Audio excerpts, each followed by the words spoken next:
नमस्कार, स्वागत है आप सभी का आरोही यूट्यूब चैनल पर। आइए आज हम नया टॉपिक देखना चाहेंगे, एनवायरनमेंट, जैसे हमने आपसे चर्चा भी की थी।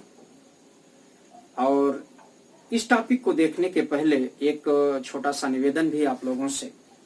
वह निवेदन यह है कि आप लोग चैनल को देखते हैं, बीच से ही कभी कभी कट कर देते हैं और देख तो लेते हैं किंतु लाइक नहीं करते। प्लीज लाइक कर दिया करें, ये कमेंट भी कर दिया करें। और जो नए हैं हमारे इस चैनल पर, जो नए लोग देखते हैं, प्लीज सब्सक्राइब करना नहीं भूलेंगे, ताकि कोई भी वीडियो पहुंचे या कोई भी इस तरह से सूचनाएं या पाठ्यक्रम से संबंधित मैटर पहुंचे, आपके पास पहले पहुंच जाए। हम इन बातों में समय ज्यादा ना करके आज के नए टॉपिक पर हम चर्चा करेंगे। आज का आपका टॉपिक है environment. Environment IAS, PCS, RO, ARO, BEO व अन्य एक दिवसीय परीक्षाओं के लिए अति महत्वपूर्ण टॉपिक है। हम प्रारंभिक परीक्षा या प्री कम मेंस के दृष्टिकोण से इस टॉपिक को देखने का प्रयास करेंगे। तो आइए सीधे हम देखते हैं पर्यावरण क्या है। अब प्रश्न उठता है कि पर्यावरण क्या है। पर्यावरण हिंदी के दो शब्दों परिधान आवरण से मिलकर बना है। परिधान आवरण, पर्यावरण, परि का अर्थ है कि चारों ओर, और आवरण का अर्थ है ढका हुआ। ठीक है, चारों ओर ढका हुआ। अब आप महसूस करें, अब प्रश्न उठता है किसके चारों ओर? आपके चारों ओर, हमारे चारों ओर, या जैविक घटक के चारों ओर। जो भी चीजें दिखती हैं वह समस्त चीजें पर्यावरण है। रटने की जरूरत नहीं है। सॉरी, स्मूथली समझने का प्रयास करिएगा। जो समझ के आप कर पाएंगे वह आप रट के नहीं। ठीक है, अपने चारों ओर समझने की कोशिश करिए क्या है। फिर इसी प्रकार से यही पर्यावरण अंग्रेजी भाषा का एनवायरनमेंट, ठीक है, एनवायरनमेंट है। यह फ्रेंच भाषा के महत्वपूर्ण है पीटी के दृष्टिकोण से। फ्रेंच भाषा के एनवायरनर के से मिलके बना है। एनवायरनर जिसका अर्थ होता है पड़ोस। बात वही है, पड़ोस। किसके पड़ोस? किसके पड़ोस? हमारे पड़ोस, हमारे चारों ओर, जैविक घटक के चारों ओर। तो आप चाहे हिंदी से समझने की कोशिश करें या अंग्रेजी से समझने की कोशिश करें, दोनों से एक ही बात होती है, एक ही बात उभर के सामने आती है। ठीक है, तो क्या कि जो आपके चारों ओर दिखाई पड़ते हैं वही पर्यावरण है। ठीक है, अब क्या दिखाई पड़ता आपके चारों ओर? इसके घटक को आगे हम देख ही रहे हैं, अभी देखेंगे। दो चीजें दिखाई पड़ती हैं, एक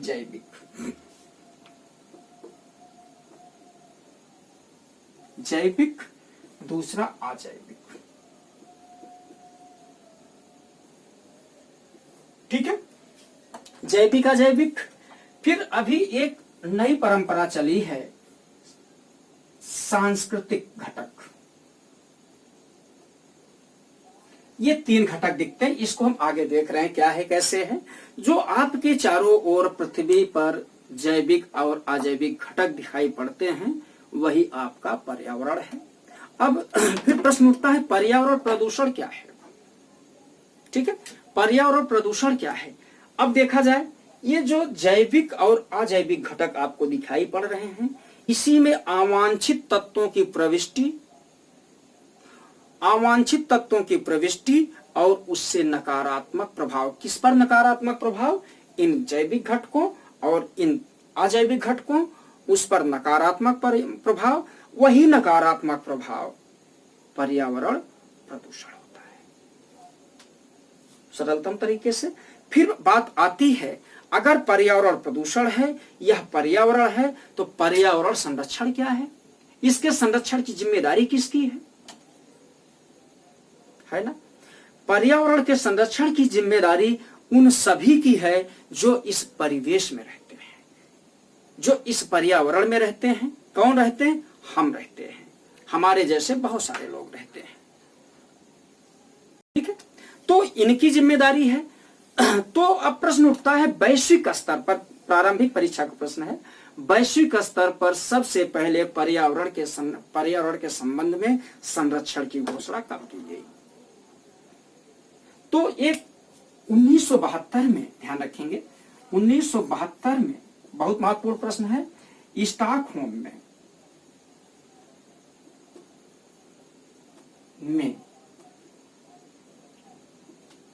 पर्यावरण, लिखते जाएंगे, संरक्षण की घोषणा की गई सबसे पहली बार। कब? 1972 में। इसी के अगले वर्ष अर्थात 1973 में, ध्यान रखिएगा, अगले वर्ष 1973 में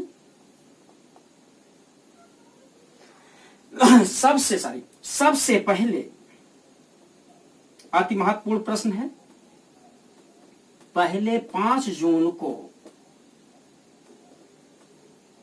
विश्व पर्यावरण, ध्यान रखेंगे, विश्व पर्यावरण संरक्षण दिवस मनाया गया। पहली बार घोषणा 72 में, 73 में, 5 जून 1973 को सबसे पहली बार पर्यावरण संरक्षण दिवस मनाया गया।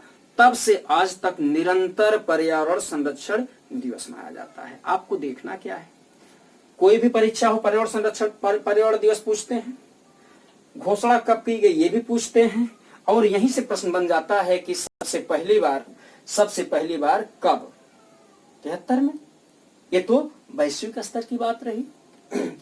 अब आइए, बहुत सारे अंतरराष्ट्रीय, राष्ट्रीय स्तर पे कानून है, जगह जगह पे उसकी हम चर्चा करते रहेंगे, लेकिन भारत के परिपेक्ष में बात की जाए तो पर्यावरण के संरक्षण से संबंधित बातें कब की गई? बहुत पूछा जाता है। पर्यावरण संरक्षण अधिनियम किसकी सरकार में? तो सबसे पहली बार ध्यान दें, 1985 में, हम यहीं लिख लेते हैं, 1985 में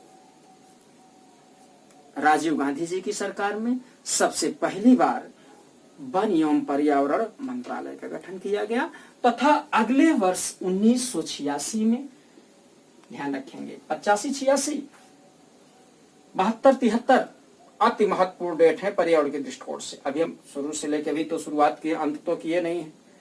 अब दुर्भाग्य यह है कि हिस्ट्री भी चल रही है और एनवायरमेंट भी चल रहा है। हिंदी के क्लासेस खत्म हो चुके हैं, आप देख भी रहे हैं।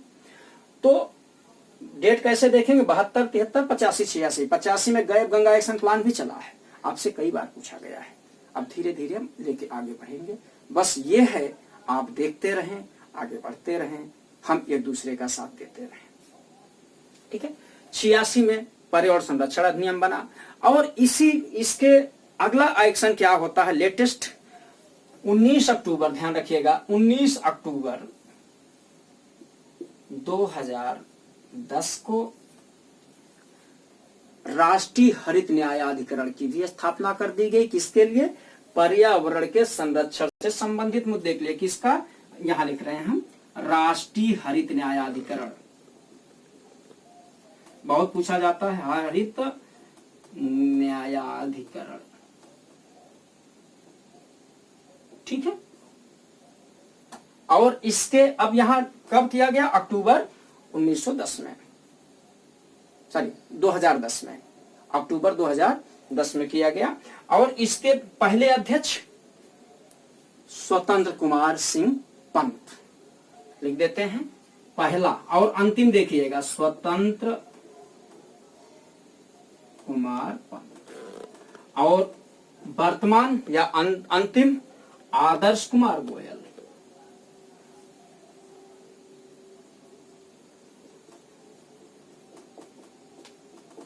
ये जस्टिस स्तर, चीफ जस्टिस स्तर के होते हैं। यह न्यायाधिकरण होता है, अर्ध न्यायिक निकाय होता है, पर्यावरण से संबंधित मुद्दों को ये देखते हैं। तो आपने क्या देखा? हमने बताया कि जैसे कौन कौन से प्रश्न पूछे जाएंगे, सबसे पहली घटना, सबसे अंतिम घटना, सबसे विचित्र घटना। ठीक है, ये होता है। अब आप देखेंगे, आगे हम आपसे चर्चा करने वाले हैं पर्यावरण के घटकों में। आप देखिए, पर्यावरण के घटकों के अंतर्गत आप देखें तो दो घटक दिखाई पड़ते हैं। इसको हम कई तरीके से समझ सकते हैं, किंतु जो सर्वोत्कृष्ट तरीका है, कम में ज्यादा समझने का तरीका है, वह यह है। यह क्या है? इस चार्ट में आप देखें कि इस घटक के अंतर्गत प्राकृतिक घटक और मानवीय घटक इस स्वरूप में देख सकते हैं। भौतिक घटक या सामाजिक घटक, या इसी को आप सामाजिक घटक को सांस्कृतिक पर्यावरण भी कहते हैं। ठीक है, सांस्कृतिक पर्यावरण भी कहते हैं। तो पर्यावरण के घटकों में जो प्राकृतिक घटक है, ठीक है, हम इसको एक अलग से यही घटक समझाने की कोशिश कर रहे हैं, मानवीय सांस्कृतिक घटक। जो प्राकृतिक घटक है, प्राकृतिक घटक के अंतर्गत आप दो चीजें देखते हैं, जैसे हमने पीछे भी चर्चा किया हुआ है। उसमें एक देखते हैं जैविक, दूसरा अजैविक। जैविक का अभिप्राय यह है कि जो आपके परितः, आपके चारों ओर जो जीव जंतु, वनस्पतियां एवं सूक्ष्म पादप हों, वो जैविक घटक के हिस्सा होते हैं। आप देखें इसके अंतर्गत जैविक घटक में यहां आप पादप देख रहे हैं, पादप देख रहे हैं, जंतु देख रहे हैं, सूक्ष्म जीव देख रहे हैं। पर्यावरण के अंतर्गत जो जैविक घटकों में पादप है, विविध प्रकार के पादप, पेड़ पौधों, वनस्पतियों का अध्ययन यहाँ होगा। वो कौन सी वनस्पतियां होंगी, कैसे होंगी, जो पर्यावरणीय दृष्टिकोण से महत्वपूर्ण होंगी। सारे प्रश्न यहां से नहीं बनते, हम आगे चर्चा आपसे करते रहेंगे। कौन सी वनस्पतियां? अभी देखा जाए तो हाल ही में के दिनों में अमेज़न बेसिन के जंगलों में आग लगा हुआ है, वहां भी पौधे हैं, पेड़ पौधे, वनस्पतियां हैं। आग लगा हुआ है तो उसको पृथ्वी का फेफड़ा कहा जाता है। समस्त पृथ्वी का 20% ऑक्सीजन देता है। तो आपको स्वतः समझ लेना चाहिए कि कौन सा पॉइंट इस वर्ष के लिए परीक्षा के दृष्टिकोण से महत्वपूर्ण है। ठीक है, फिर अगर जीव जंतुओं, वनस्पतियों में कहा जाए, जंतुओं में कहा जाए, जंतु कौन से जंतु पूछे जाएंगे? सारे के सारे जंतु आपसे नहीं पूछे जाएंगे। पृथ्वी पर तो बहुत सारे जंतु मौजूद हैं पर्यावरण के घटक के अंतर्गत, किंतु वह जंतु पूछे जाएंगे जो किसी कारण से विविध बायोमों के जंतुओं में किसी कारण से चर्चा में रहे हों। चर्चा के कारण दो हो सकता है, या तो कोई विचित्र होगा या तो संकटग्रस्त होगा। अब आपको कौन सा पॉइंट्स एग्जाम में देखने चाहिए? है तो बहुत सारे जीव जंतु, वनस्पतियां, क्या कोई इस समय संकटग्रस्त चल रहा है क्या? जो चल रहा है उसको उठा लीजिए। या कोई विचित्र प्रकार का प्राणी है क्या? या उन प्राणियों के लिए कोई पराहगार बनाया गया है क्या? स्वास्थ्य वायस्थाने की बात होती है, उसको हम आगे चल के देखेंगे कि पर्यावरण के अंतर्गत ही उसका अध्ययन करते हैं। सूक्ष्म जीवों की बात रही, विविध प्रकार के सूक्ष्म जीव एवं बैक्टीरिया आते हैं, उनकी जानकारी हम रखते हैं। जब हम पर्यावरण का पारिस्थितिकी तंत्र देखेंगे तो इन सब के बारे में विस्तृत चर्चा वहां होगी। अब इसी में देखा जाए अजैविक पर्यावरण के अंतर्गत या अजैविक घटक के अंतर्गत, अजैविक घटक के अंतर्गत आप अपने परितः तीन चीजें देखते हैं। ध्यान रखिएगा, कोई भी विषय टफ नहीं होता। तो किसी भी विषय को आप अपने से जोड़ के देखें। एक सिविल सेवा के लिए या किसी कंपटीशन के लिए सामान्य ज्ञान या जीके की बात आती है, विशेष ज्ञान की बात नहीं की जाती। आप लोग करते क्या है? विशेषज्ञ बनना चाहते हैं, विशेष अध्ययन करना चाहते हैं। विशेष अध्ययन के चक्कर में सामान्य अध्ययन आप नहीं कर पाते, नहीं पढ़ पाते, और आप एक दिशात्मक पढ़ाई करते हैं और कंपटीशन से आप दूर होते चले जाते हैं। सामान्य अध्ययन देखें, हमारे परितः कौन कौन से ऐसे अजैविक घटक हैं। आप ऐसे देखें, जमीन पे देखें, फिर ऐसे ऊपर आसमान देखें, थोड़ा ऐसे बगल देखें, तालाब देखें। अर्थात आपको तीन चीजें दिखाई पड़ेंगी, स्थल मंडल, जल मंडल, वायुमंडल। इस पर्यावरण के घटक के अंतर्गत, अजैविक घटक के अंतर्गत स्थल मंडल पर विविध प्रकार के स्थलाकृतियां, फिर बगल जैसे मैंने ऐसे कहा तो जल मंडल के अंतर्गत विविध प्रकार के अवयव देखेंगे। कौन कौन से जलीय क्षेत्र हैं, उनके उच्चावच कैसे हैं, उनके अंदर के क्रियाकलाप कैसे हैं, ये समस्त चीजें पर्यावरण के अंतर्गत आप पढ़ते हैं। ठीक है। फिर उसी के बाद देखें वायुमंडल, जैसे यहां से थकते हैं ऐसे थोड़ा सा ऊपर देखते हैं, कुछ है क्या? हाँ ऊपर है, एक जहाज जा रही है, एक चिड़िया भी उड़ रही है। अब यही देखने की जरूरत है, जहाज भौतिक घटक है, जैविक घटक है, अजैविक घटक है, मानव निर्मित घटक है कि प्राकृतिक घटक है, सांस्कृतिक प्रदूषण है कि भौतिक सांस्कृतिक पर्यावरण है, भौतिक पर्यावरण है। तो एक शब्दों में हम कह दें कि जो भी आपने अपने लिए, अपने साथ पृथ्वी पर रहने वाले लोगों के लिए जो भी चीजें आप बनाए हों, जो मूर्त या अमूर्त हो, वो समस्त चीजें सांस्कृतिक पर्यावरण होता है। हालांकि यहां हम चर्चा कर लेंगे।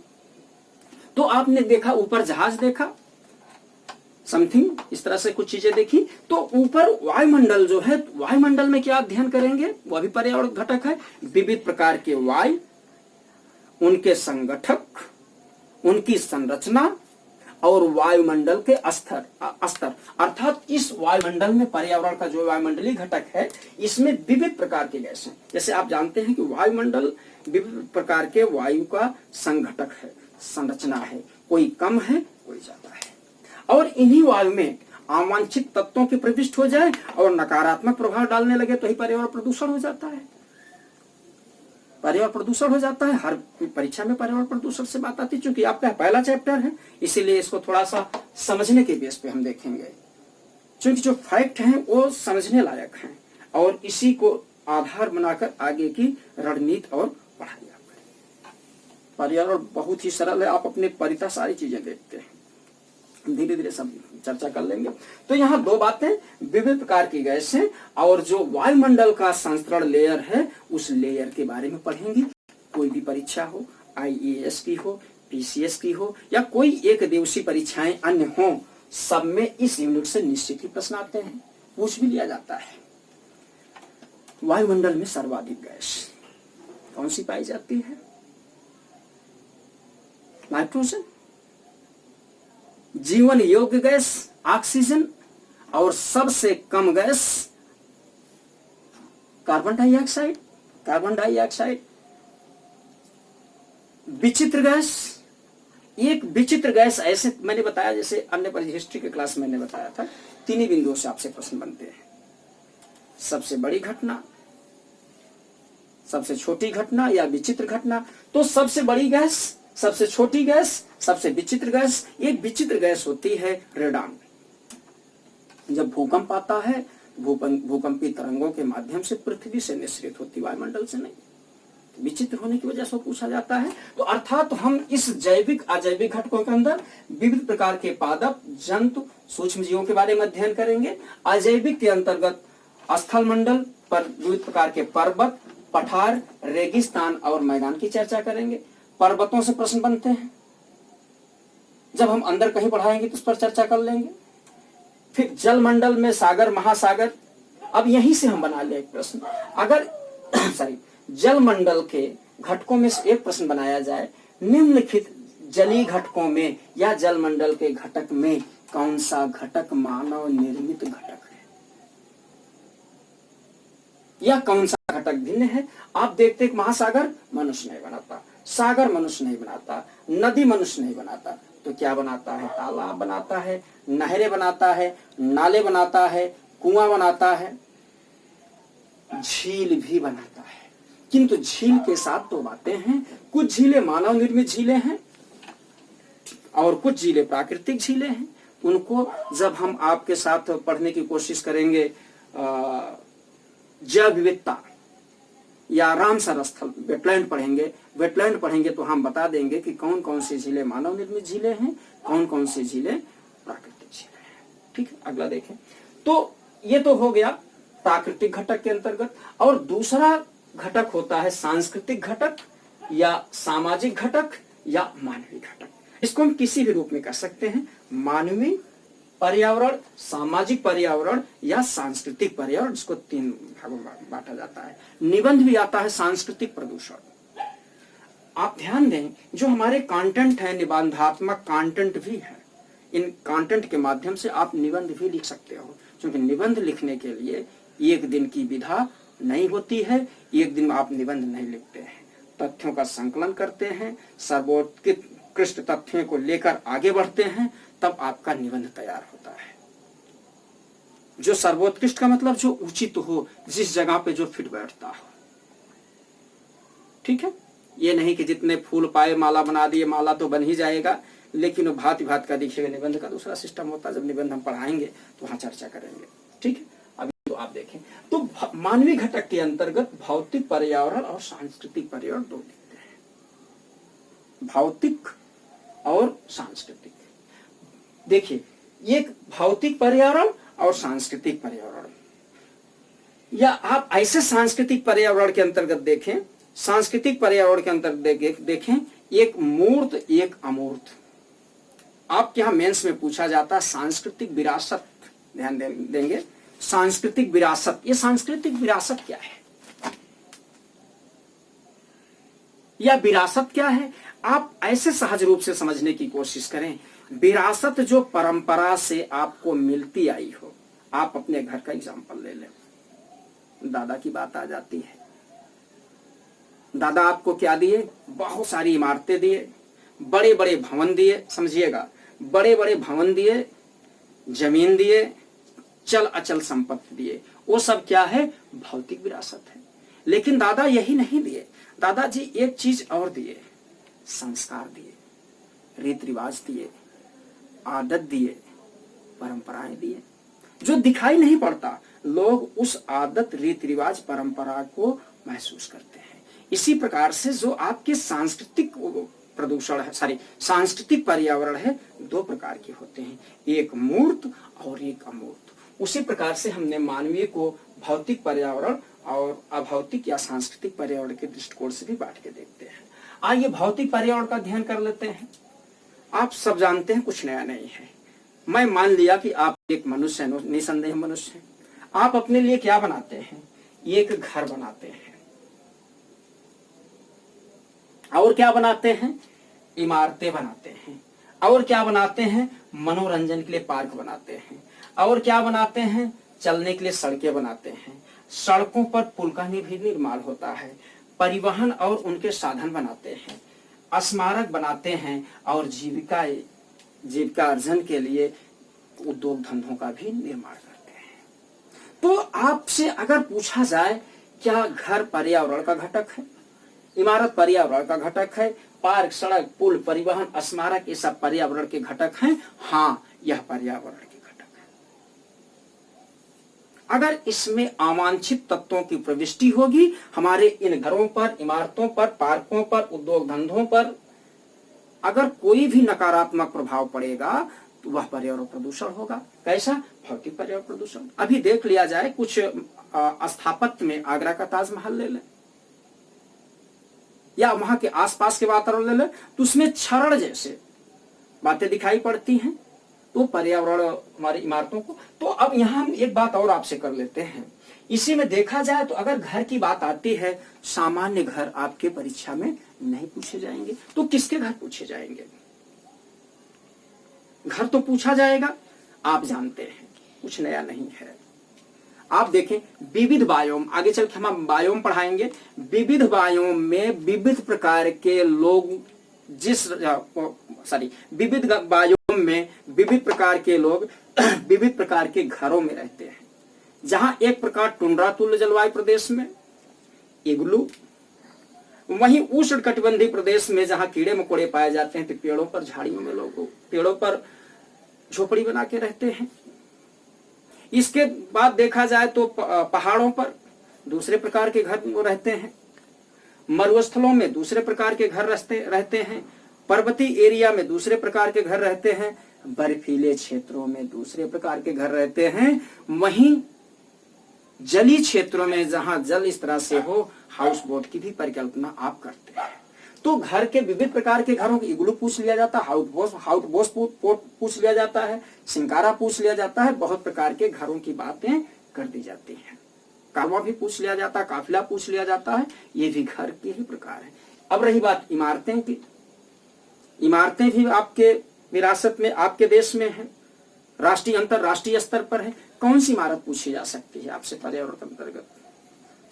आप देखें, आप स्वतः पहचानने की कोशिश करेंगे कौन सी इमारत आपके लिए महत्वपूर्ण है। दो बातें, या तो कोई इमारत किसी हेरिटेज सूची में शामिल की गई हो, ठीक है, जो हेरिटेज सूची में शामिल की गई होगी वो पूछी जाएगी, या तो कोई इमारत किसी कारण से, तत्कालिक कारण से चर्चा में रही है। दो ही इमारतों की देखने की कोशिश करिएगा। अगर किसी राज्य स्तरीय परीक्षा का आप तैयारी कर रहे हैं तो राज्य स्तरीय परीक्षा में उस राज्य की कौन सी महत्वपूर्ण इमारत है उसको देखने की कोशिश करिएगा, और बहुत सारी चीजों को रटने का प्रयास मत करिएगा।